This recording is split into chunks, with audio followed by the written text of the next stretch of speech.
What if everything you were taught about hope, optimism, and positivity was nothing more than a beautiful lie? What if the very idea that life should be joyous, fulfilling, and fair was the very reason you suffer so much? It's unsettling, isn't it? We live in a culture addicted to positive thinking, obsessed with self-improvement, endlessly chanting that tomorrow will be better than today. But what if this relentless optimism is blinding you to a darker, yet far more liberating truth? This is the strange, unsettling gift of Arthur Schopenhauer, the gift of pessimism. Schopenhauer dared to say what few had the courage to confront. He looked at life without the comforting veil of illusions. To him, existence was not a blessing handed to us by a benevolent universe, but a burden imposed upon us by a blind and irrational will.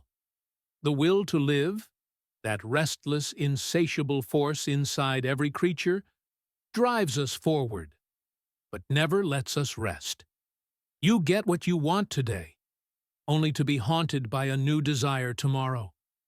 You achieve your goal, only to find another one looming on the horizon. It's a treadmill with no exit, and Schopenhauer asked the question few dare to. What if the problem is not you, but life itself? Think about it for a moment. How often have you felt that gnawing emptiness after achieving something you thought would make you happy? The promotion, the relationship, the recognition. At first, it feels intoxicating, but soon the glow fades. Restlessness returns. Desire takes a new form, and so the cycle continues. If you've ever felt like nothing is ever enough, that every victory is followed by an invisible void, you have already touched the truth Schopenhauer spent his life unveiling. Pessimism, in his eyes, was not despair for despair's sake. It was honesty, radical honesty about the human condition. And maybe that is why his philosophy still resonates today, because in the silence of your own soul, you already know it. You already know that life is full of suffering, that no amount of wealth, power, or praise will shield you from loss, sickness, aging, and death. Deep down, you know that the promise of endless happiness is a fairy tale told to keep you running, to keep you consuming, to keep you compliant. And yet, there is something strangely comforting in Schopenhauer's darkness, because once you accept suffering as inevitable, once you stop expecting life to be something it is not, you are free. Free from the tyranny of false hopes. Free from the exhausting pursuit of a perfect life.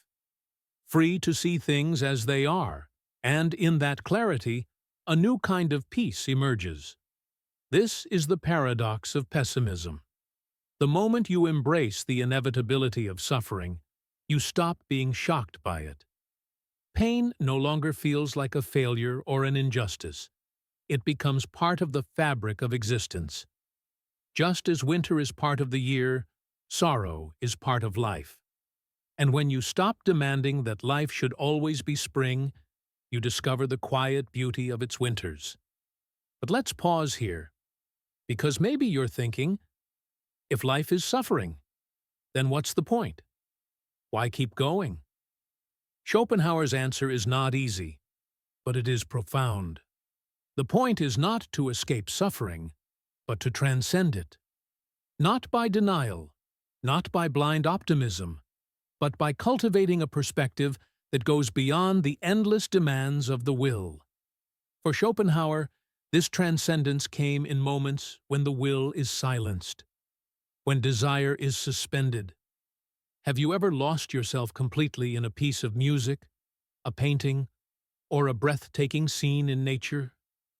In those moments, the endless hunger of the will disappears. You are no longer a creature chasing something just out of reach. You simply are, present. A witness rather than a struggler. Schopenhauer believed that art and beauty gave us glimpses of liberation from the endless torment of desire. And yet, even more than art, He saw compassion as the deepest response to life's suffering. Because if existence is filled with pain, then to relieve even a small fragment of it, in yourself or in another, is to bring something truly good into the world. Compassion, for Schopenhauer, is not a shallow virtue. It is the recognition that we are all bound together by the same suffering, the same restless will. To be kind, to be gentle, to be merciful.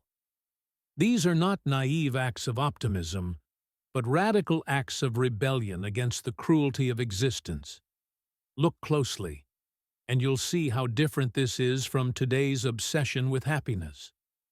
Modern culture tells you to maximize your pleasure, to optimize your life, to win, to dominate, to achieve. Schopenhauer whispers something different. Stop running.